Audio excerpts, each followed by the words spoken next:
사랑하는 성도 여러분, 반갑습니다. 우리 때문에 고통당하신 주님의 희생을 기억하고 죽음의 권세를 이기시고 부활하신 주님을 기다리는 사순절 기간입니다. 이 기간 동안 주님께서 가신 그 희생의 길을 묵상하며 주님이 걸어가신 그 길을 따라가는 우리 모두의 삶이 되기를 간절히 원합니다. 여러분, 우리가 산상수훈의 말씀을 계속해서 나누고 있는데 우리 양리언자매 좋아하는 퀴즈 한번 내볼까요? 오랜만에. 자, 우리 오늘까지 우리 산상수훈의 말씀 몇 번째일까요? 다른 분 맞춰도 돼요.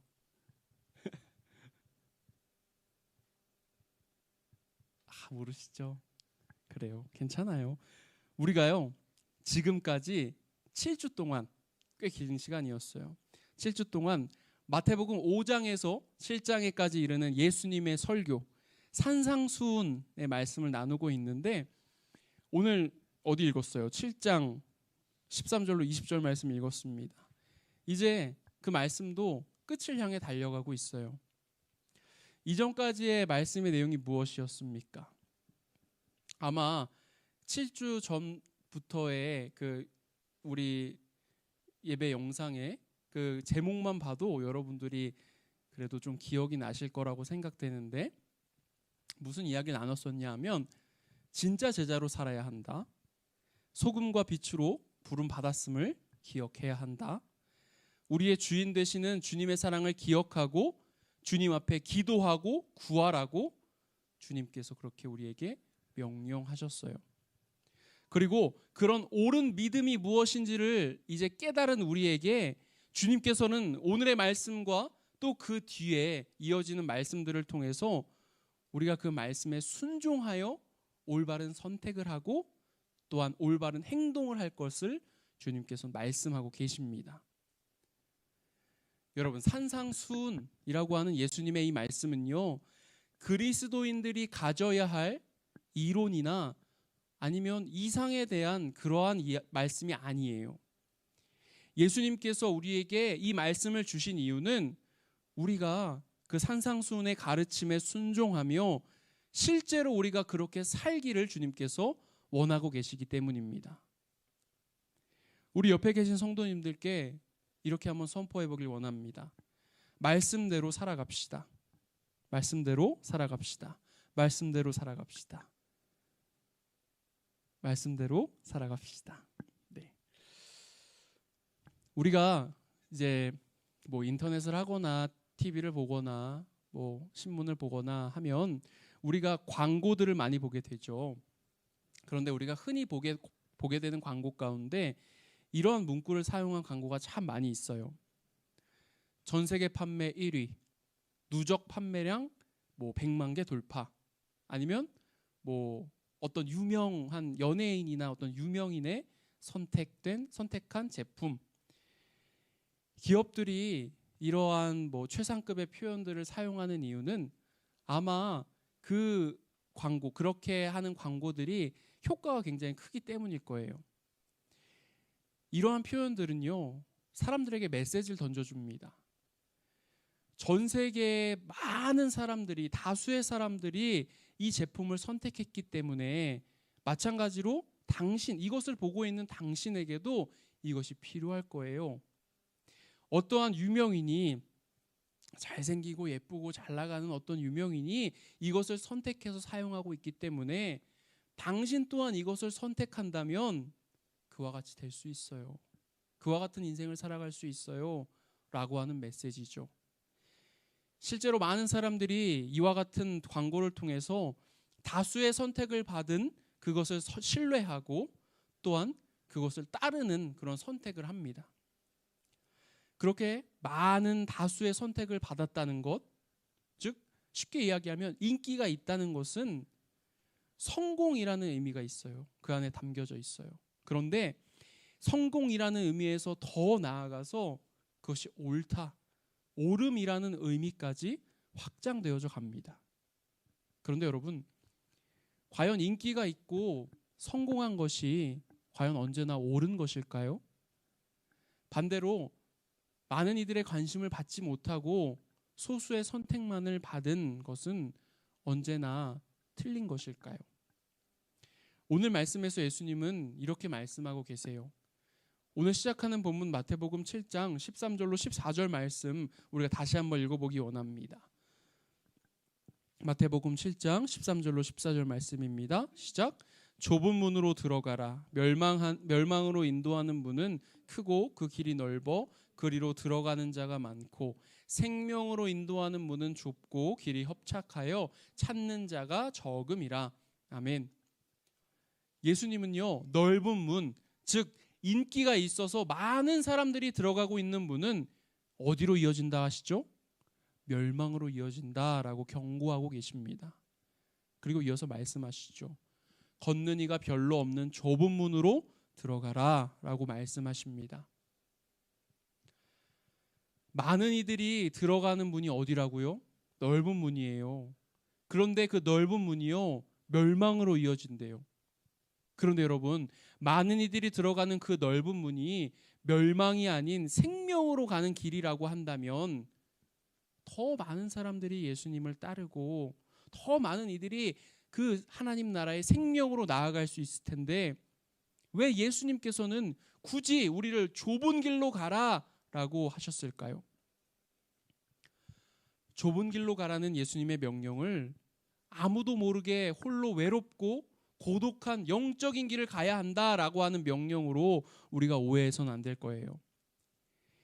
이 시대에 많은 사람들이 공적인 형태의 기독교, 즉 예를 들면 우리 교회와 같은 공동체에 갖는 오해가 있습니다. 그것은 바로 예수님의 길, 생명의 길을 가는 데 있어서 이 공동체라고 하는 것이 방해가 된다라고 하는 오해예요. 그래서 어쩌면 우리로 하여금 굉장히 고귀하다, 거룩하다라고 하는 느낌을 갖게 만드는 예를 들면 은둔하여서 신앙생활을 하고 신앙의 길을 가는 자들, 수도승들을 예로 들 수 있겠죠. 그러한 사람들만이 정말 제대로 된 참 제자의 길, 예수님의 길을 따라가고 있다라고 그렇게 착각하게 된 걸지도 모르겠습니다. 그런데 여러분, 그거 진짜 오해예요. 생명으로 인도하는 좁은 문은 찾는 사람은 적을지라도 결코 외로운 길이 아닙니다. 왜냐하면 예수님의 부르심은 언제나 공동체로의 부르심이기 때문입니다. 예수님께서 부르세요. 그 예수님의 부르심의 가장 대표적인 예가 아마 예수님의 12제자를 부르셨던 사건일 거예요. 예수님은요, 어부도 부르셨고요, 또 바리새인들도 부르셨고요, 세리를 하던 사람들도 부르셨고, 그리고 유대교 정치 집단에서 일했던 사람들까지 그때 당시의 사회에 아주 다양한 자리에 있었던 사람들을 모아서 제자라고 하는 공동체를 이루셨습니다.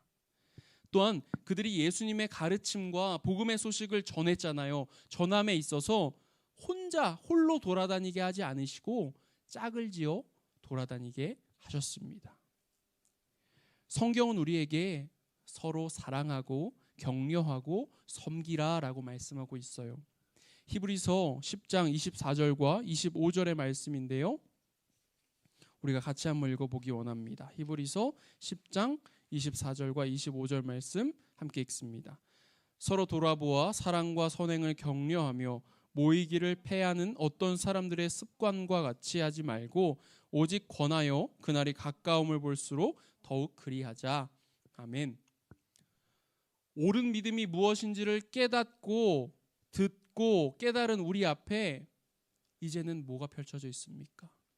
이제는 넓은 문, 그리고 좁은 문, 멸망의 길과 생명의 길이라고 하는 선택이 우리 앞에 놓여 있는 거예요.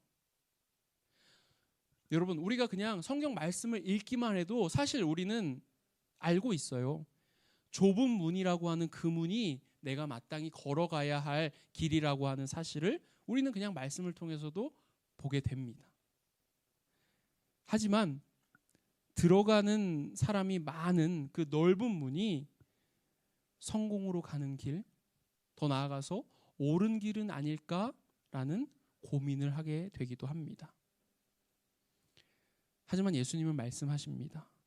우리가 좁은 문을 함께 걸어갈 때 그 길 가운데에서 주님께서 너희들과 함께하여 주시겠다라고 말씀하십니다. 좁은 문, 넓은 문 그 사이에서 고민하고 있는 우리들 앞에 이보다 더 큰 위로가 어디 있겠습니까?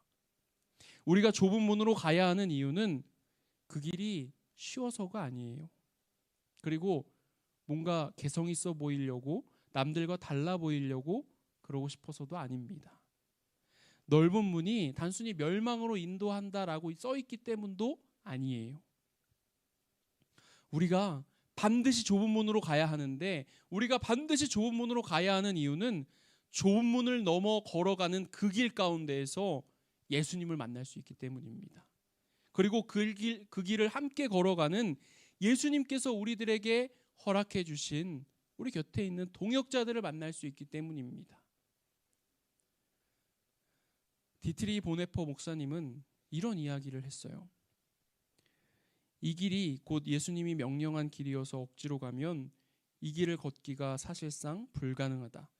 하지만 앞서 걸으시는 예수 그리스도만 보면서 한 걸음씩 따라가면 이 길에서 보호를 받을 것이다. 주님께서 우리를 그 좁은 문으로 들어가라고 하신 이유는 우리 잘못되라고, 우리 힘들라고, 우리에게 고통을 주기 위해서가 아닙니다. 주님께서 우리를 그 좁은 문으로 들어가라 하신 이유는 그 문을 넘어야만 만날 수 있는 하나님의 은혜가 그 문 너머에 있기 때문이에요. 사랑하는 성도 여러분, 예수님께서 가신 그 생명의 길을 우리 또한 따라가기 원합니다. 그리고 말씀드렸다시피 우리 모두가 함께 가길 원합니다.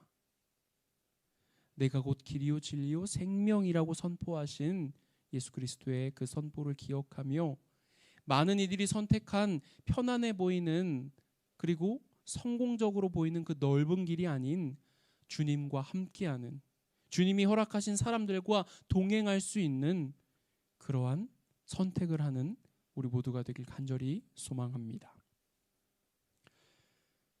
그렇다면 주님과 함께하는 선택을 하기로 한 우리가 추구하고 또한 맺어야 하는 열매는 어떤 열매일까요? 한 유명 목사님의 인터뷰 내용이에요. 목사님의 목회는 그 시작부터 아주 눈에 띄는 성장을 하게 됩니다.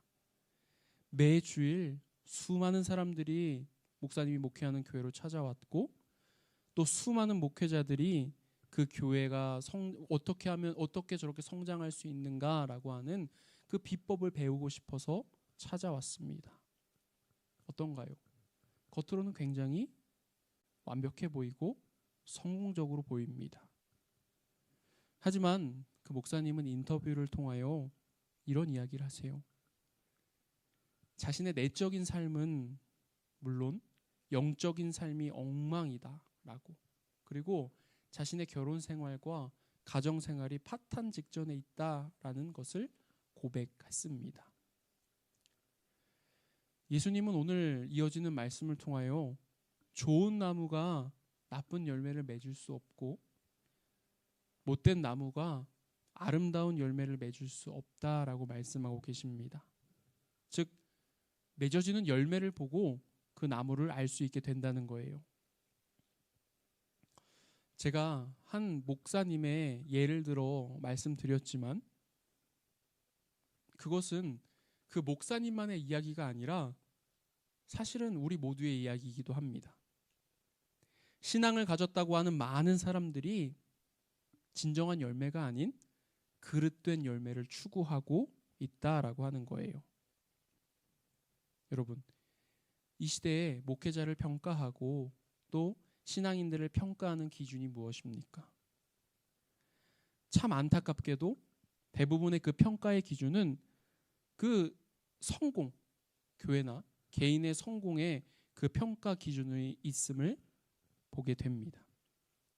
평가의 기준 가운데 주님이 말씀하신 그 평가의 근거가 보이지 않아요.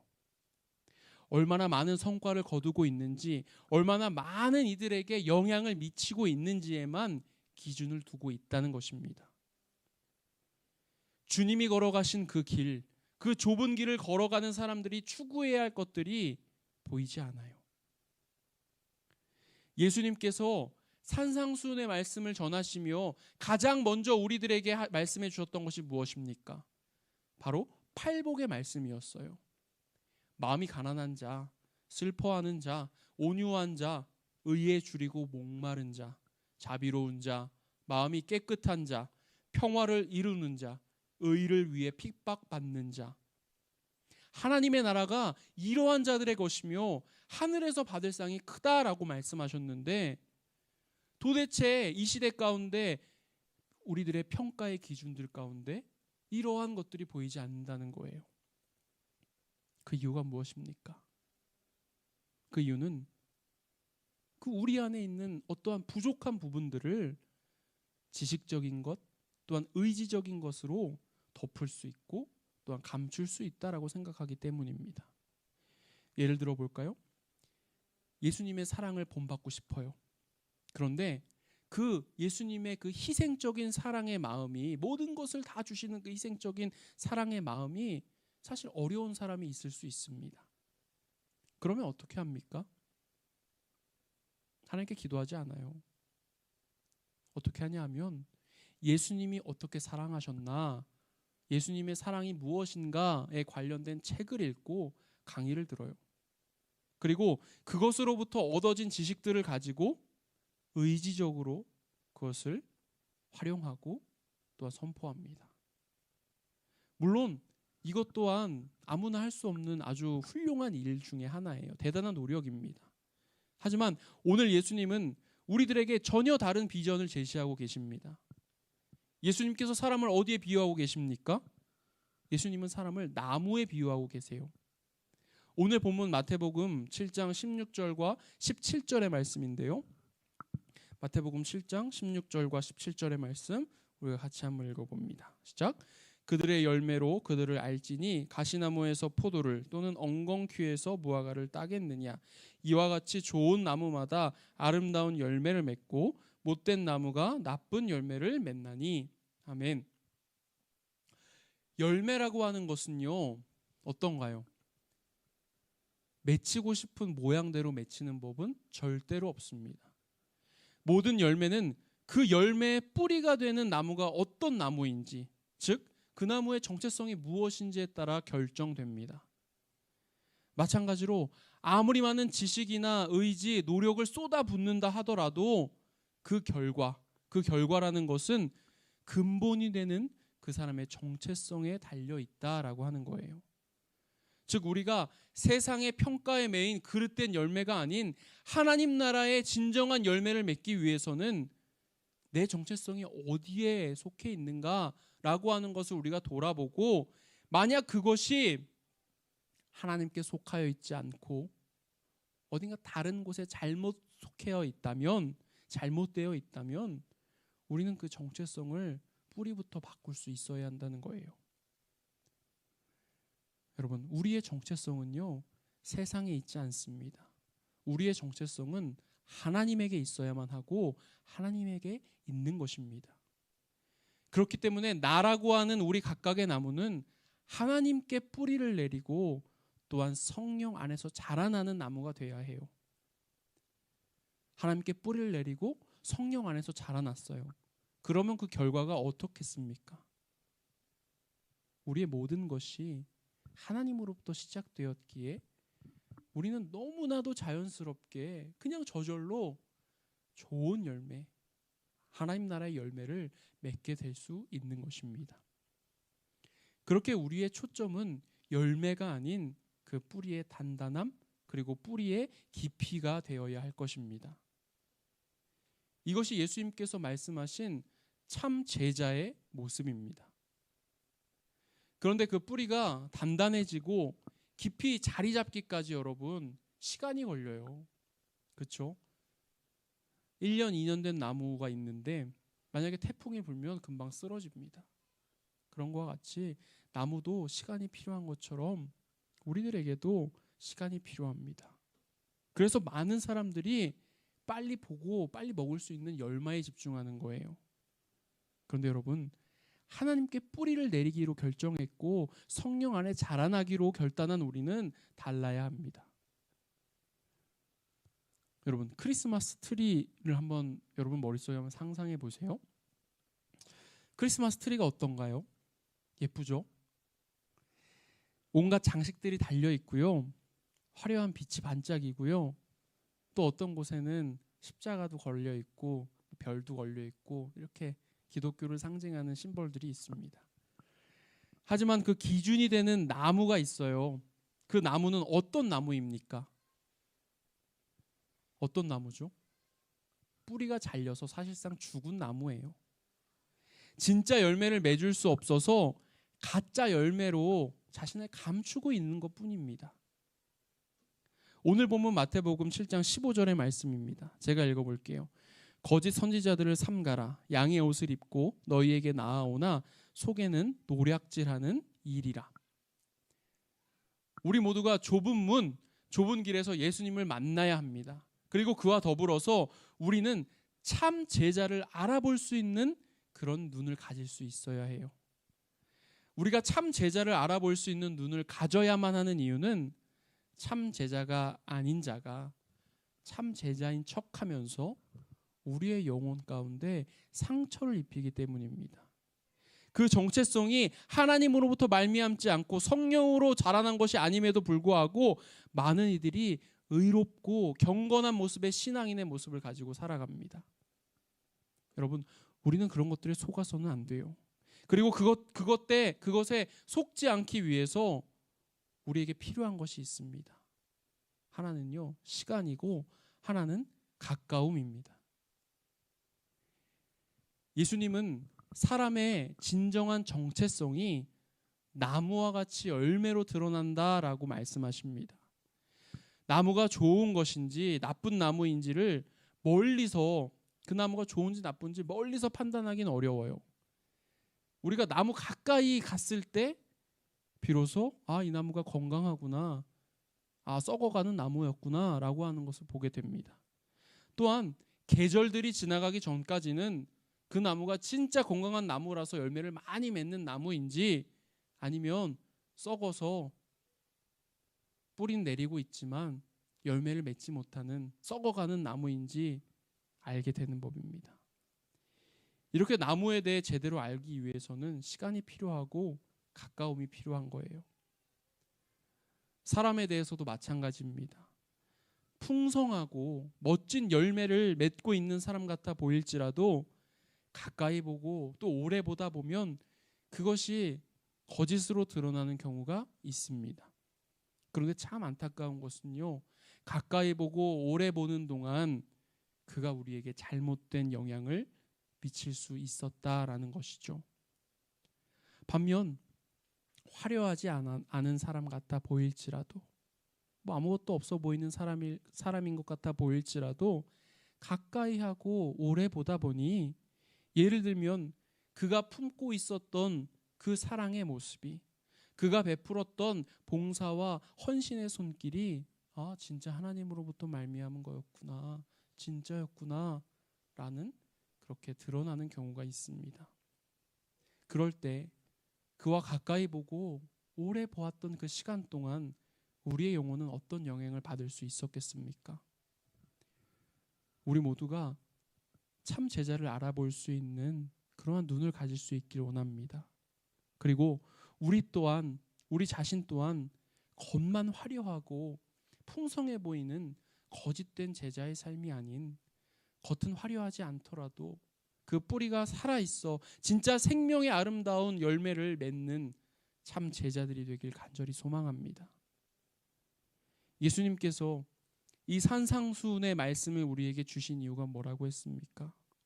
우리가 그 가르침대로 순종하며 실제로 그렇게 살기를 원하고 계시기 때문이다 라고 말씀드렸습니다.